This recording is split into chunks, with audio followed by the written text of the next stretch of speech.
Welcome to Avian Coaching YouTube classes. Subscribe to our channel or visit us. Hello everyone, welcome to Avian Coaching YouTube channel. So, আমি কৰি আছিলো Assam history আমি medieval শেষ কৰি দিছিলো with Treaty of Yandabu.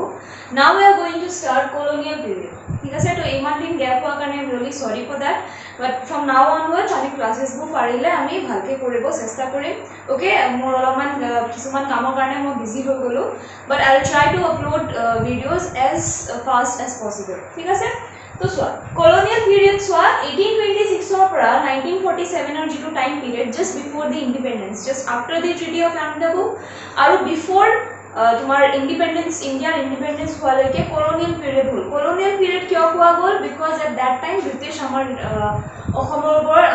भीतर घुमाई गई. Okay, so from 1826 to 1947 is the time period when British annexed over Assam. ঠিক আছে ব্রিটিশ অসমৰ ওপৰত ৰুল কৰিবলৈ যেতিয়া ষ্টাৰ্ট কৰিলে from that time onwards we say it to be colonial period. ঠিক আছে তো first point চোৱা the colonial Assam started with the Treaty of Yandabu between the British and Burmese. So এইবোৰ সব মই ক্লাছত কৈয়ে দিছো already, still মই slight revision কৰি আছো. ব্ৰিটিছ আৰু বাৰ্মিছৰ মাজত যিটো Treaty of Yandabu sign হ'ল, after that কি হ'ল colonial Assam started, colonial period of Assam started when 1826 to 1947.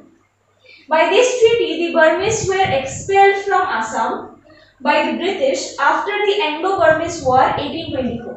ঠিক আছে তো ইয়াৰে পিছত কি হ'ল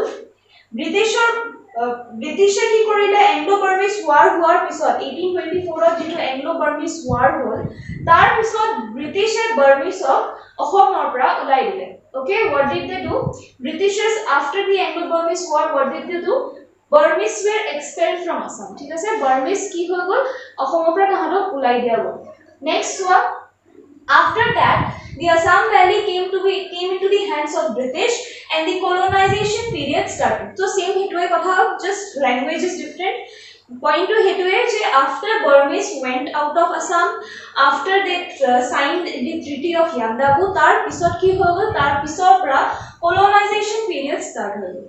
Okay, আমাৰ অসমৰ যিমান কিংডম আছিল হিহঁতৰ কি হ'ল বাৰ্মিছটো বাৰু গুচি গ'ল, বাট অসমৰ যিমান কিংডমছ বোৰ আছিল লাইক আহোম, চুতীয়া, ইহঁতৰ কি হৈ গ'ল? So the British annexed all the kings of Ahoms, Shutia and Kashari etc. ঠিক আছে হিহঁতে কি কৰিলে হিহঁতক ruling under British মানে এই পইণ্টৰ মিনিং কি হ'ল ব্ৰিটিছাৰ্ছ বিলাকে যিমান আহোমছ, চুতিয়াছ এণ্ড কাছাৰী হিহঁতৰ যিমান কিংডম আছিলে হিহঁতক সবকে অকুপাই কৰি ল'লে, সবকে ক্যাপচাৰ কৰি ল'লে. বাট কি কৰিলে সিন্স তাহাঁতি কলকাতা বা মেইন দিল্লীৰ পৰা ৰুল কৰিবলৈ দিগদাৰ হয় তো তাহাঁতক ক'লে যে তোমালোক you guys, this Ahom, Shutias and Kasharis kingdoms can rule over Assam but they have to do under British. ঠিক আছে যদিও তাহাঁতি rule কৰি আছে but main central power কাৰ্ডত আছে ব্ৰিটিছৰ হাতত আছে. Okay, I hope you have understood this much of thing. We will move on to the next point. So next point of কি আছে that they included Assam under Bengal province. তো মই যেনেকৈ তোমালোকক ক'লো যে they were ruling from North India, from outside Assam. So তাহাঁতি কি কৰিলে আমাৰ সৰু কিংডমছ বিলাকক তাহাঁতক rule কৰিব দিলে under British. But there were some province decided যেনেকৈ মই there were three main province. Okay, লিখা আছে Bengal, Madras and Bombay. তিনটা মেইন province আছিলে. Okay, think of it like metro city. যেনেকৈ আমাৰ ইণ্ডিয়াৰ মেট্ৰ' চিটি কিছুমান মেট্ৰ' চিটিৰ ভিতৰত আহে লাইক বেংগলোৰ আহে, দিল্লী আহে, কলকাতা আহে, তেনেকৈ similarly three province were there, main three province were there and from there were the headquarters of British যিমান তাহাঁতি ৰুল কৰি আছিলে ইণ্ডিয়াৰ ওপৰত মেইন তিনিটা প্ৰভিন্সৰ ওপৰত তাহাঁতৰ মেইন হেডকোৱাৰ্টাৰ আছিল বুলি ভাবি ল'ব পাৰা. ঠিক আছে তো মেইন হেডকোৱাৰ্টাৰ যিটো আসামৰ যিটো এৰিয়া সেইটো কোনটো হেডকোৱাৰ্টাৰৰ ভিতৰত পৰিছিলে বেংগলৰ ভিতৰত পৰিছিলে. Okay, so this is one of the important questions, this comes in your exam যে আসাম যেতিয়া ব্ৰিটিছ আণ্ডাৰৰ ভিতৰত আহি গ'ল তেতিয়া সিহঁতে কোনটো প্ৰভিন্সৰ ভিতৰত তাহাঁতক লোৱা গৈছিলে. Then your answer will be what? Bengal province. Okay, clear? Next point. The plantation of tea started in this period. The plantation of tea. It is plantation of tea. It is said that Britishers plantation of tea start korisile in Assam. How did they do? They bought some labors from China. China পৰা কিছুমান labor আনিছিলে এটো কাহিনী হয়, don't think it of as true fact, written fact বুলি নাভাবিবা, ঠিক আছে?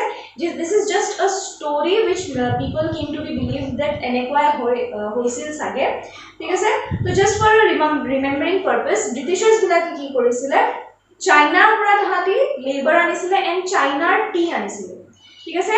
although তাহাঁতক ইন অসমৰ টিৰ লগত there was available, অসমত টি available আছিলে but not for plantation purpose, ঠিক আছে?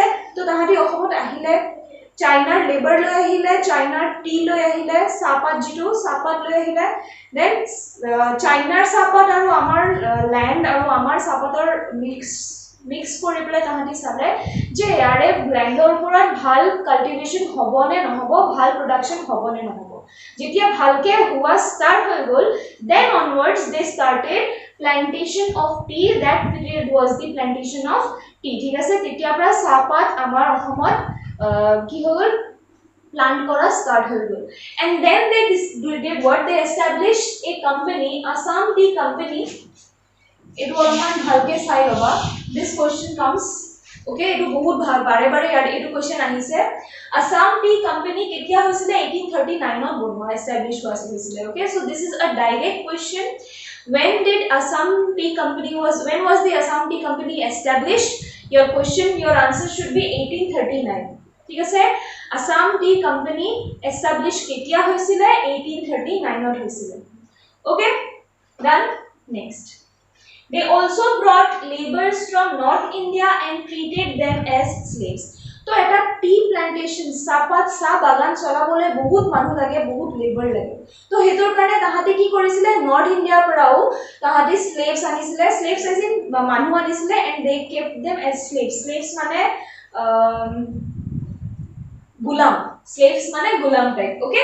Next, the British started ruling everywhere in the state and people of Assam started protesting against the British. তো লাহে লাহে যেনেকে অল ওভার ইন্ডিয়া তাহাঁতি rule কৰি দিছিলে যে তাহাঁতি য'ত যাব সেইখিনি সিহঁতৰ এৰিয়া পুৰা ক্যাপচাৰ কৰি থৈ দিব, তেনেকৈ লাহে লাহে অসমৰ ভিতৰতো তাহাঁতি কৰা ষ্টাৰ্ট কৰি দিছিলে। They started ruling over the state and in a very wide area, ঠিক আছে? বহুত vast area তাহাঁতি পুৰা একদম স্প্ৰেড হৈ গৈছিলে। and then people of Assam started protesting against it, যে আমাৰ অসমৰ ল্যান্ডৰ ওপৰত তাহাঁতি ৰুল কৰিব নোৱাৰে।